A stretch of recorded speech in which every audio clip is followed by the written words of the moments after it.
Bueno, mi nombre es José Villegas, conmigo vamos a estudiar análisis numérico. Es una materia bastante interesante, espero que este video sea una herramienta para que ustedes tengan material con el cual puedan reforzar las actividades que posteriormente hagamos en las clases. Bien, el primer tema que vamos a ver en esta materia es la resolución de ecuaciones no lineales. ¿Ok? Resolución de ecuaciones no lineales por métodos numéricos. Ya vamos a ver qué significa un método numérico y cuál es la importancia de resolver ecuaciones no lineales.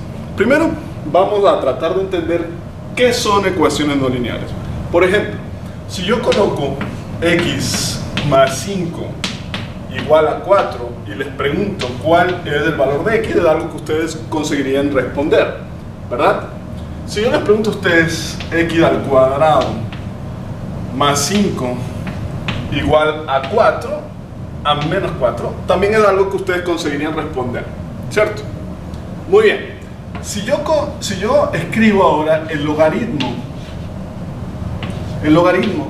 de x más 1 igual a 3, es algo que ustedes también podrían resolver. Ahora, ¿cuál de estas ecuaciones es lineal y cuál de estas ecuaciones no es lineal? Vamos a analizar lo siguiente. Vamos a tener dos condiciones para que una ecuación sea no lineal. Primero, que sea polinomial, que sea un polinomio. Y segundo, que el orden, el exponente al cual está elevado la variable x sea 1. ¿Ok?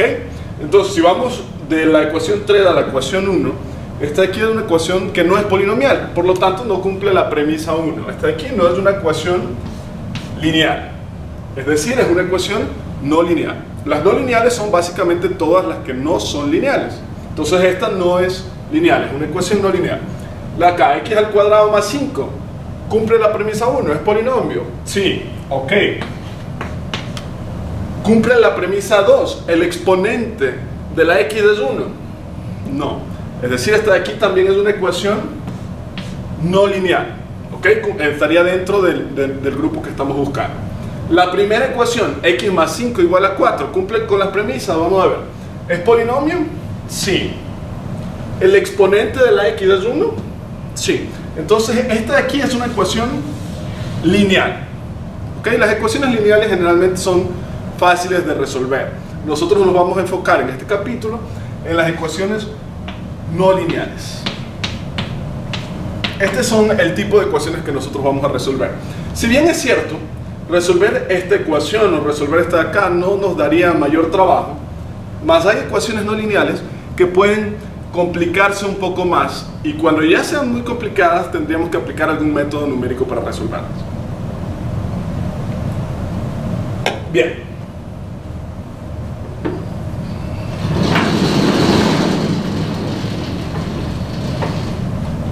Supongamos una ecuación no lineal sencilla. Por ejemplo, x al cuadrado igual a 100. ¿Conseguimos resolver esa ecuación? Sí. Hay algunas formas de resolverlas. Alguien podría decir, ok, es una ecuación cuadrática. Eso se resuelve sacando raíz cuadrada a ambos lados. Y luego van a decir que x es igual a más menos 10. ¿Cierto? Esa es la solución para esa ecuación. Alguien podría decir, hey, ese es el problema de dos funciones que se están intersectando. Es decir, yo tengo una función f de x que es igual a x al cuadrado y esa función f de x igual a x al cuadrado es igual a una función g de x. Entonces, este problema puedo verlo como dos funciones que se están intersectando. ¿Cuál es el valor de x que hace que esas dos ecuaciones sean iguales? Si nosotros graficamos esas funciones, ustedes saben graficar la función f de x, que en este caso es x al cuadrado. Tenemos la función f de x, vamos a poner por aquí. La función g de x en este caso es una constante cuyo valor es 100. Entonces tenemos por aquí la gráfica de una función constante que vale 100, ¿cierto? Entonces la solución de esa ecuación es el valor de x tal que ambas funciones valen lo mismo, es decir, donde se están intersectando las dos gráficas de las funciones, que son justamente estos valores de aquí. 10 y menos 10, ¿cierto? Hay algunas formas de resolver ese problema. Alguien pudo haber planteado el problema de una forma distinta. Alguien pudo haber dicho, ok, tenemos el problema de dos funciones que se están intersectando. ¿Qué pasa si yo cambio este problema al problema de la forma f de x menos g de x igual a 0? Ok, en este caso sería x al cuadrado menos 100 igual a 0. Dense cuenta de la diferencia. Este aquí era un problema de dos funciones que se están intersectando. Ahora tenemos el problema de una función o el problema de hallar los ceros de una función. Ahora vamos a ver cuál es el valor de x que hace que esa función sea 0. Vamos a verlo gráficamente. Hemos visto en el preuniversitario ya técnicas de graficación, entonces va a ser bastante fácil encontrar la solución gráfica de ese problema. Graficar x al cuadrado, sabemos la gráfica, justamente la que tenemos aquí, y tenemos que desfasarla 100 unidades hacia abajo. Entonces tendríamos algo como esto, cuya solución o sus ceros serían 10 y menos 10. Ok, dense cuenta que cualquier problema de dos funciones intersectantes podemos transformarlos en un problema de hallar el cero de otra función. ¿Ok? Esto nos va a ayudar un poco a entender la necesidad de usar métodos numéricos. Dense cuenta que en este caso fue fácil resolverlo de manera analítica. Es decir, nosotros dijimos que la solución era 10 y menos 10. Esa es la solución exacta de esta ecuación. Si yo aquí reemplazo 10 al cuadrado es 100, exactamente 100. Si yo reemplazo menos 10 al cuadrado es exactamente 100. Es decir, es la solución que nosotros vamos a llamar la solución exacta. En este caso, esta ecuación nosotros conseguimos resolverla de forma exacta, o también le podemos decir de forma analítica. ¿Ok? Hemos resuelto esta ecuación de forma exacta, de forma analítica. Ahora, hay algunas ecuaciones que no pueden resolverse de forma exacta o de forma analítica. En esos casos vamos a usar métodos numéricos. Vamos a ver un caso en el cual ya se nos complica resolverlo de forma exacta o de forma analítica. Me refiero a que ya no sea posible sacar cuadrados de ambos lados, que no podamos despejar la x, casos ya un poco más complicados. Supongamos que tenemos una función f de x igual a e a la x por x menos 100 igual a 0. Supongamos que tenemos ese problema. De aquí podríamos despejar la x. Podemos pasar el 100 al otro lado, tenemos x por e a la x, y sería bastante difícil despejar la x de este problema. Peor si lo complicamos un poco más, le ponemos, qué sé yo, un logaritmo de x por fuera o alguna cosa que complique a esta ecuación y ya sea difícil o imposible en algunos casos despejar el valor de x. Eso va a hacer que ya no podamos obtener fácilmente la solución exacta a través de un método analítico. Es decir, no vamos a tener la solución exacta o la solución analítica. Lo que nosotros podríamos buscar es una aproximación, es un valor que cuando yo lo reemplace en x sea cercano a 0, ya no 0, sino un valor cercano. Hay algunos problemas en los cuales se permite no tener la solución exacta, pero sí una aproximación dentro de unos rangos de tolerancia, es decir, dentro de un error conocido. Por ejemplo, vamos a ver el primer método para resolver este tipo de ecuaciones. ¿Okay? El primer método, el método más simple para resolver ecuaciones no lineales. Bueno, el primer método que vamos a ver para resolver ese tipo de ecuaciones es el método de la bisección. Ok, Les voy a explicar brevemente en qué consiste el método de la bisección. Supongamos que nosotros tenemos una función no lineal, cualquiera. Todo bien, esa es la gráfica de la función no lineal. Y nosotros queremos resolverla, es decir, nosotros queremos resolver la ecuación de la forma f de x igual a 0. Es decir, pasamos todos los términos a este lado y transformamos ese problema en el problema de encontrar las raíces de una función. Es decir, en este caso, nosotros necesitamos ese valor que vamos a llamar x barra.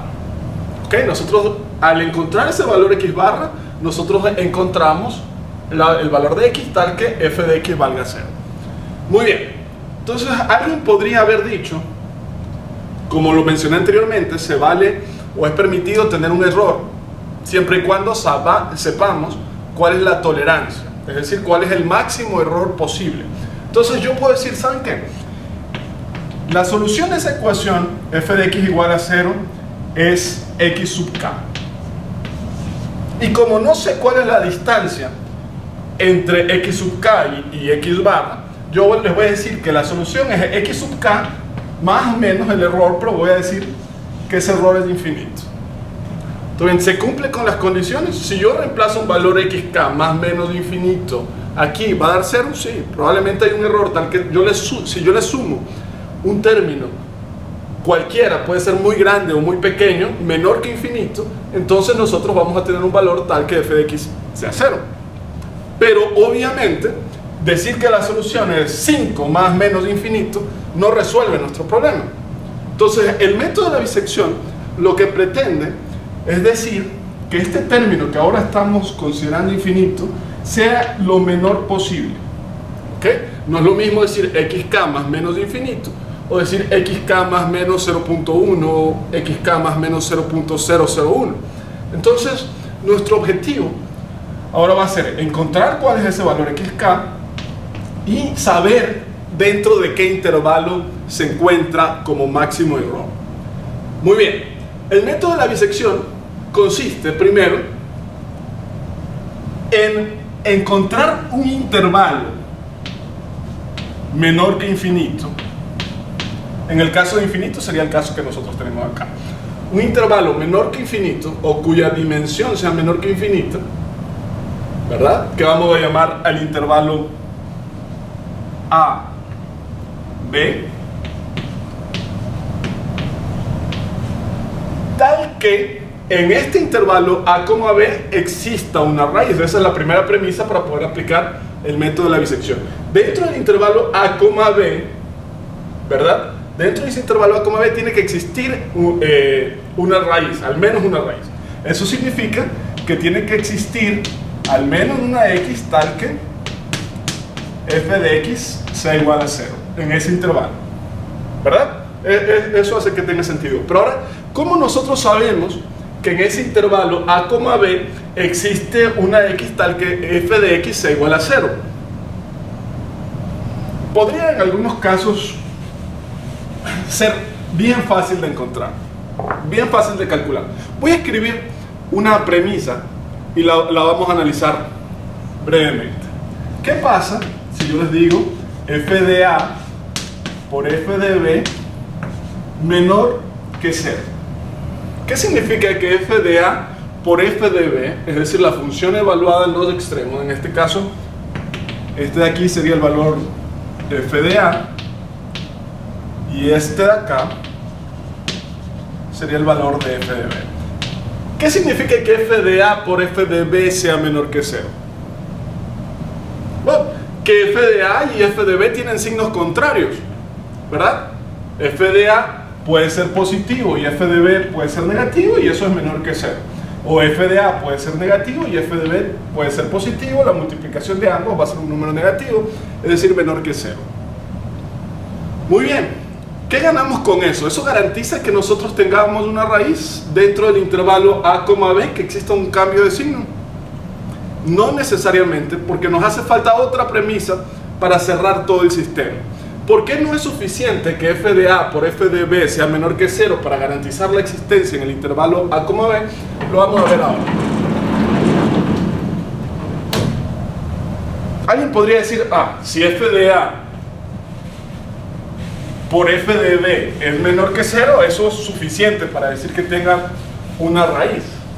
Y lastimosamente no, eso es necesario para que tenga una raíz. Porque puede ocurrir lo siguiente. Imagínense que tengamos una función como esta.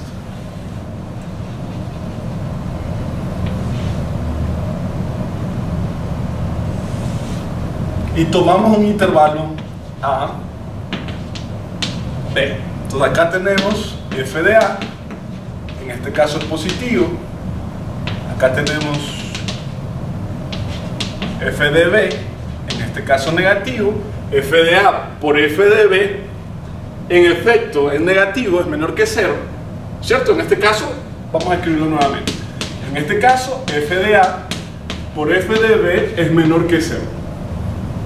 ¿Eso garantiza que haya una raíz en el intervalo A, B? Como bien lo podemos ver gráficamente, no. Es decir, aparte de que f de A por f de B sea menor que 0, vamos a necesitar otra condición que cierre el sistema. Ya pueden ustedes imaginarse cuál es esa condición. Esa condición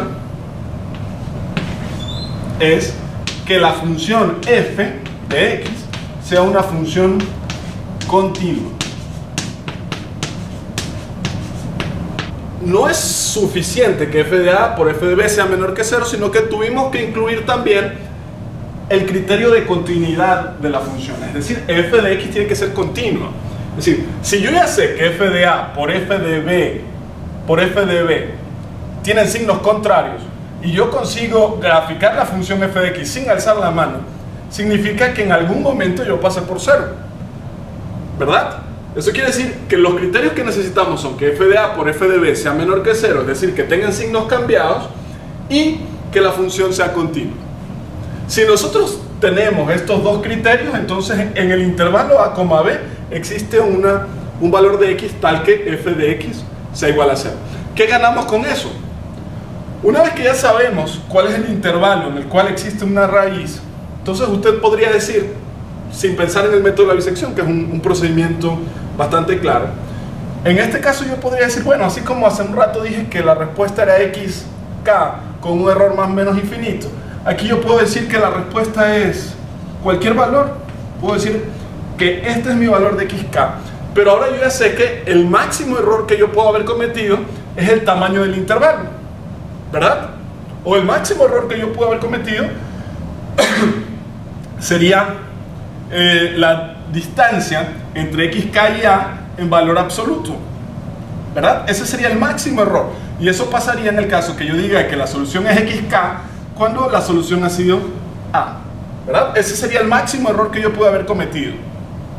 Muy bien, entonces como nosotros conocemos el intervalo, podemos decir que la solución es cualquier valor del intervalo y el error el tamaño del intervalo.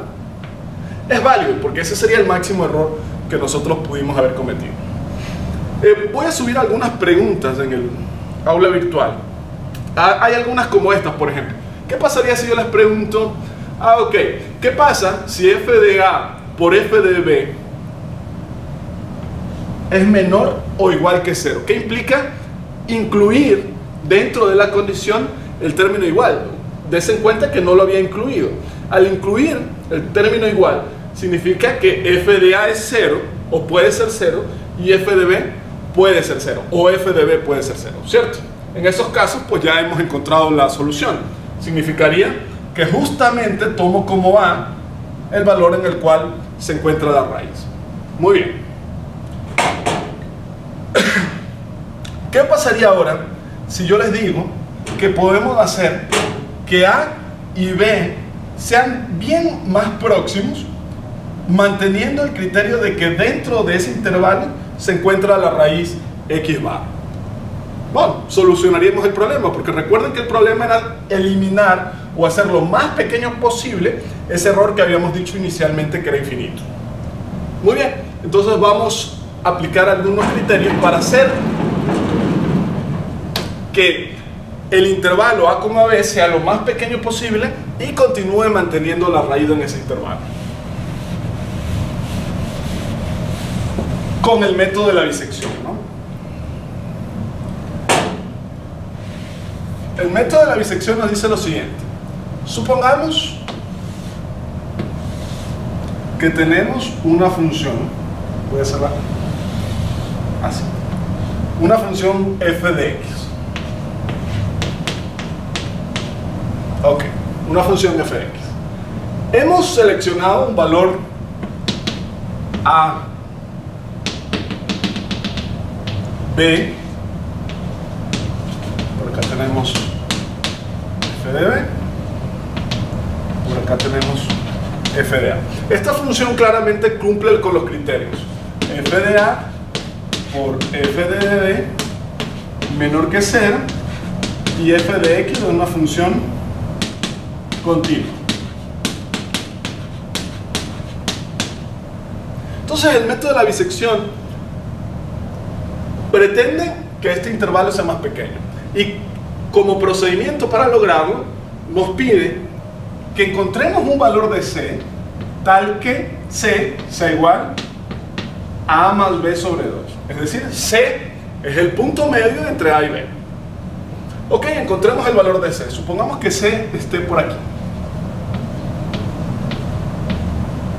Luego de haber encontrado este valor de c como la media entre a y b, nos pide que verifiquemos si f de c es mayor que 0 o f de c es menor que 0.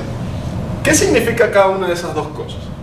Si yo encuentro c y ahora le pregunto f de c es mayor que 0, en este caso no. Si luego le pregunto f de c es menor que 0, sí, f de c es menor que 0. Entonces, al ser menor que 0, sabemos nosotros que la solución está entre c y b, porque a también era menor que 0. Si c también es menor que 0, significa que la solución está en este intervalo, ¿verdad? Entonces dice, ok, entonces vamos a considerar que este valor de aquí, o que este intervalo c, b también contiene la raíz, y c está más próxima de b, es decir, el error máximo ha disminuido. Bastante interesante. Muy bien, ¿qué ganamos con eso? Bueno, que ese procedimiento lo podemos repetir varias veces hasta conseguir tener un error bastante pequeño. Es decir, ahora a esta c yo la voy a llamar a. Nos olvidamos de esta anterior, eso ya no nos interesa. Ahora f de a va a ser este valor de aquí. Ok, si aplicamos nuevamente el procedimiento, es decir, c va a ser igual a la nueva a más b sobre 2, entonces tendríamos a más b sobre 2, supongamos que sea un valor por aquí c, tenemos este valor de acá, de f de c. Y vamos nuevamente a la pregunta, ¿f de c es mayor que 0? En este caso, f de c sí es mayor que 0. Entonces, sabemos nosotros que el intervalo ahora va a estar entre c y a. Dense cuenta que b era la que era mayor que 0. Entonces, si c también es mayor que 0, la solución se encuentra ahora entre a y c. ¿Ok? ¿Qué ganamos con eso? Que ahora, así como nos olvidamos de a en la iteración anterior por ser menor que 0, ahora nos vamos a olvidar de b por ser mayor que 0. Y vamos a decir que en este caso b o la nueva b va a ser ese término de aquí, ¿verdad? Y ese procedimiento lo podemos repetir varias veces hasta encontrar la solución. Vamos a resolver un problema rápidamente. Vamos a resolver un problema rápidamente con el cual pretendo explicar en qué consiste el método ya prácticamente, ¿ok? Vamos a ver.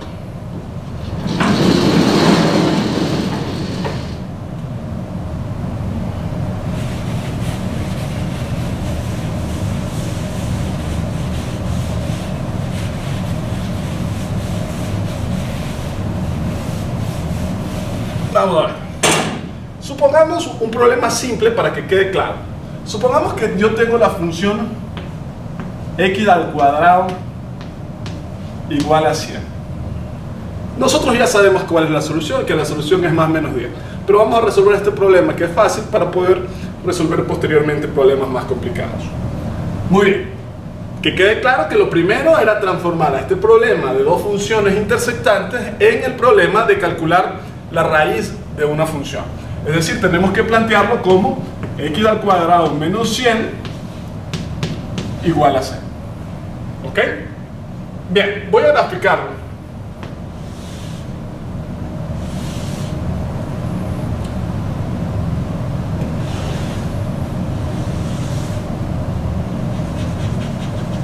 Ok, graficamos esa función.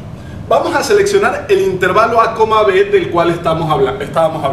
Entonces yo voy a decir que a va a ser igual a, qué sé yo, a 3 o a 4. A es igual a 4. ¿Cuánto valdría f de a? Si a es igual a 4, entonces f de a sería 4 al cuadrado 16, 16 menos 100, 84, ¿verdad? Menos 84. Listo. Vamos a encontrar un valor de b. ¿Qué tal si yo digo que b vale 12? Supongamos que b valga 12. ¿Ok? ¿Cuánto valdría f de b? F de b sería 12 al cuadrado 144 menos 100, 44 positivo. ¿Cierto? Aquí es negativo. F de a por f de b es menor que 0. Sí, f de a por f de b es menor que 0. X al cuadrado menos 100 es una función continua. Sí, es una función continua. Entonces nosotros podemos decir que entre el intervalo 4,12 se encuentra la solución, o se encuentra una de las soluciones. Des en cuenta que si hubiera escogido un intervalo por acá, iba a hallar esta raíz. Como voy a este lado, voy a encontrar esta raíz por el intervalo que he seleccionado. Esa quizás sea una limitación del método de la bisección, que la raíz que nosotros encontremos depende del intervalo que estemos tomando, porque una función obviamente puede tener más de una raíz.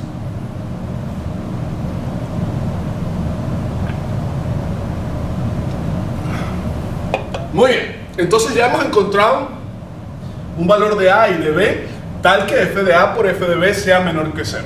Ahora vamos a hacer el procedimiento y lo vamos a hacer mediante una tablita. Esa tabla ustedes la van a tener que hacer en todos los ejercicios que les envíe de tarea para el método de la bisección, que es la siguiente: el valor de a, el valor de b, el valor de c, el signo de a, el signo de b, el signo de c y el error que se ha cometido en esa iteración. En este caso ya dijimos que a íbamos a usar el valor de 4, para b íbamos a usar el valor de 12, ¿cierto? A iba a ser 4, b iba a ser 12. Ya habíamos verificado que f de a era negativo y que f de b era positivo. Vamos a encontrar ahora cuál es el valor de c. Habíamos dicho nosotros que c era igual a a más b sobre 2, es decir, 12 más 4, 16, para 2, 8. Ese es el valor de c, 8, ¿cierto? Ahora vamos a verificar cuánto vale f de c. Recuerden que la ecuación que estábamos resolviendo era f de x igual a 0, donde f de x era x al cuadrado menos 100 igual a 0. En este caso es 8, ¿cierto? 8 al cuadrado 64, 64 menos 100 es un número menor que 0, porque 64 es menor que 100. Entonces esto es negativo, ¿cierto? Entonces yo podría decir, ¿saben qué? La solución es 8, con un error de ¿cuánto? Bueno, yo dije que 8 es la mitad del intervalo, es decir, 8 estaría por aquí. Este sería el valor de 8. ¿Cuál es el máximo error que yo he cometido?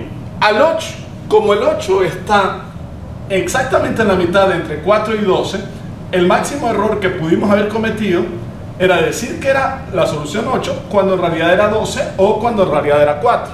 Es decir, el máximo error sería a más b sobre 2. O, en otras palabras, la distancia entre c y b o la distancia entre c y a. Es decir, en este caso, el máximo error sería la distancia entre 8 a 12, que es 4, o entre 8 a 4, que también es 4. Entonces el máximo error es 4. Es decir, nosotros podemos decir que la solución en la primera iteración, porque es la primera vez que adoptamos el procedimiento, es 8 más menos 4. ¿Ok? Muy bien. Vamos con la siguiente iteración. Aquí ya tenemos que usar el criterio que habíamos mencionado. ¿Qué pasaba con f de c? Si era mayor que 0 o menor que 0. En este caso, f de c es menor que 0. ¿Qué significa eso? Si f de a, si entre a y b se encontraba la solución, también se va a encontrar entre C y B, porque f de B por f de C también es menor que 0.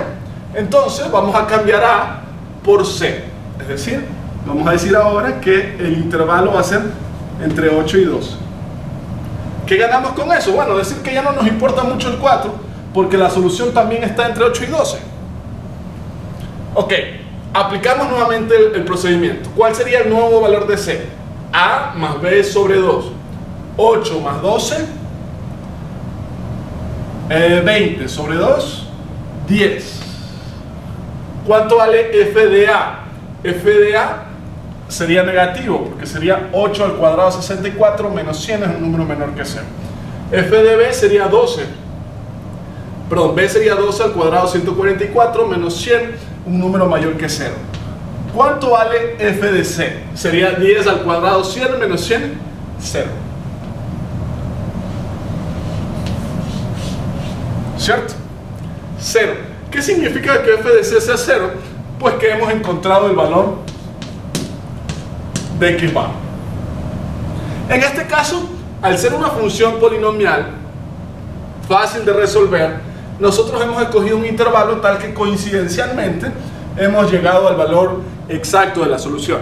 Eso no pasa siempre, por eso les voy a pedir a ustedes que apliquen este intervalo, este procedimiento varias veces hasta encontrar una solución aproximada para un problema más complejo. Yo les voy a pasar eso por el sitio web, por el aula virtual. Muy bien. Pero ahora, ¿qué pasaría? Este problema ya está resuelto, ¿no? Porque coincidencialmente hemos encontrado la solución exacta. Porque f de C es 0, que era lo que estábamos buscando. Un valor tal que la función evaluada en ese valor nos dé como resultado 0. 0 y con un error de 0 también. Entonces la solución era 10 con un error de 0. Muy bien. Para terminar, vamos a analizar el error. Para terminar, vamos a analizar el error. ¿Cuál era el error en la primera iteración? Nosotros ya dijimos que el error era la distancia entre C y A o la distancia entre C y B. Es decir, ese error sería igual al valor absoluto de B menos A sobre 2. ¿Ok? Muy bien, en la primera iteración. En la segunda iteración, el error sería de ¿cuánto? Vamos a graficarlo para que quede más o menos claro. Supongamos que tenemos una función cualquiera así. Bien, entonces en la primera iteración nosotros dividimos, por aquí está el valor de C, entonces el error era B menos A sobre 2, es decir, esta distancia, ¿cierto? Y esta distancia de acá. Luego hacemos lo mismo, es decir, lo volvemos a dividir para 2 este intervalo, es decir, al intervalo original ya lo estamos dividiendo para 4, es decir, el error en este caso sería el intervalo original dividido para 4. Si analizamos nuevamente, en la siguiente iteración, ese error sería dividir nuevamente esto para 2, este sería el nuevo valor de C, y el error sería este, es decir, al intervalo original lo hemos dividido en 8, ¿ok? Es decir, sería B menos A dividido para 8. Para 8. Muy bien. Entonces, este es el error en la primera iteración, en la segunda iteración, en la tercera iteración. Entonces, ya podemos inducir, por inducción matemática, que el error en la enésima iteración va a ser igual al valor absoluto de B menos A sobre 2 elevado a la n. En este caso, aquí era 2 elevado a la 3, 8, 2 elevado a la 2, 4, 2 elevado a la 1, 2. Es decir, este es el error en la enésima iteración. Dense cuenta que el error solamente depende del intervalo y del número de iteración, no depende de la función como tal. Es decir, recuerden, el valor absoluto de B menos A sobre 2 elevado a la n. ¿Qué significa eso? Que si yo les hubiera dicho, ok, resuelvan este problema, x al cuadrado menos 100, usen como valor de A 1, usen como valor de B 20, ¿ok? Y yo les digo, ¿cuál será el error en la iteración 2? Todo bien, ¿cuál será el error en la iteración 2? Es decir, es un 2. ¿A qué valor corresponderá ese error? Ese error sería igual al valor absoluto de b menos a sobre 2 elevado a la número de iteraciones, es decir, 2 elevado a la 2.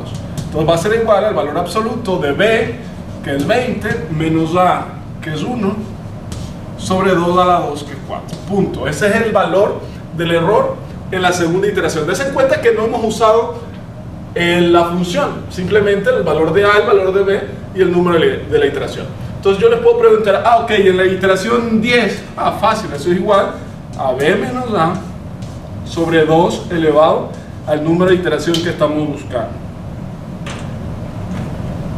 Al número de iteración que estamos buscando. Es decir, va a ser igual a 20, esto no funciona bien. Es igual a 20 menos 1 en valor absoluto sobre 2 elevado a la 10. 2 elevado a la 10 es un valor muy alto, 20 menos 1, 19, entonces ese error va a ser bastante pequeño. Dense cuenta que en este caso no dependió, bueno, y en ningún caso, en realidad, no dependió del valor de b ni del valor de a. Lógicamente, esos valores de b y de a tienen que ser seleccionados tal que en ese intervalo exista una solución. Y por último, uno de los problemas típicos en el método de la bisección es que nos hagan el problema inverso. ¿A qué me refiero con el problema inverso? Generalmente nos dan a nosotros una ecuación y nos preguntan cuál es la raíz, ¿verdad? Y nosotros decimos, la raíz es tanto con un error de tanto. ¿Qué pasaría si ahora yo les pregunto cuántas veces tengo que hacer el procedimiento del método de la bisección? En otras palabras, ¿cuántas veces tengo que iterar para encontrar una solución con un error determinado? Es decir, ok, vamos a resolver x al cuadrado menos 100 igual a 0, y yo quiero que el error sea, qué sé yo, 0.01. ¿Cuántas veces yo tengo que iterar para obtener ese error? ¿Ok? Voy a usar otra tiza que parece que no se ve bien. Bueno, ¿cuál deberá ser el número de iteraciones para que el error sea 0.01? Vamos a revisar eso. En este caso, nosotros ya sabíamos que el error en cualquier iteración lo podemos calcular como el valor absoluto de b menos a sobre 2 elevado al número de iteraciones. Muy bien, en este caso ya tenemos el error, que es 0.01. Ya sabemos el intervalo. Supongamos que nos dijeron que en este caso a valía 1 y b valía 20. Entonces tenemos el intervalo a, b, tenemos estos valores y tenemos el error. Entonces el problema simplemente es despejar el valor de n. Vamos a hacerlo ahora. Entonces tendríamos que 2 a la n es igual al valor absoluto de b menos a sobre el error de sub n. Para despejar de aquí podemos sacar logaritmo natural a ambos lados, logaritmo en base 2 a ambos lados, y obtendríamos lo siguiente: que n es igual al logaritmo en base 2 de b menos a en valor absoluto sobre el sub n. ¿Ok? Para este caso particular, si quisiéramos saber cuántas iteraciones tenemos que hacer, ok, eso sería igual al logaritmo en base 2 de b, que en este caso vale 20, menos a, que en este caso vale 1, sobre el error, que en este caso vale 0.01. ¿Ok? Reemplazamos todo eso en la calculadora y ese es el número de iteraciones que tenemos que realizar para resolver este problema con este valor de a, con este valor de b, y obtener un error de 0.01. Un problema común o una duda común que puede surgir es que no siempre este valor de n es un número entero o da como resultado un número entero. Eso ocurre porque no necesariamente vamos a obtener justo el error de 0.01, sino quizás el error 0.0123 o 1.5 o alguna cosa así. Entonces, si ustedes obtienen un valor decimal para n en este tipo de problemas, ustedes van a encontrar el entero mayor de n. ¿Ok? Con el entero mayor de n, entonces nosotros vamos a resolver este problema. ¿Ok? Bueno, esta ha sido la clase por el día de hoy. Si ustedes tienen alguna duda, pueden hacerla vía correo electrónico, también pueden usar el aula virtual o en la clase nosotros vamos a tratar de despejar todas las dudas. Espero que este sea un material de apoyo. Ustedes pueden revisarlo varias veces para poder comprender lo mejor posible el tema. Si hay alguna inquietud o si algo salió extraño o ustedes piensan que es extraño, por favor envíenmelo vía correo electrónico para revisarlo y corregirlo de ser necesario. ¿Sí? Entonces nos vemos la próxima semana.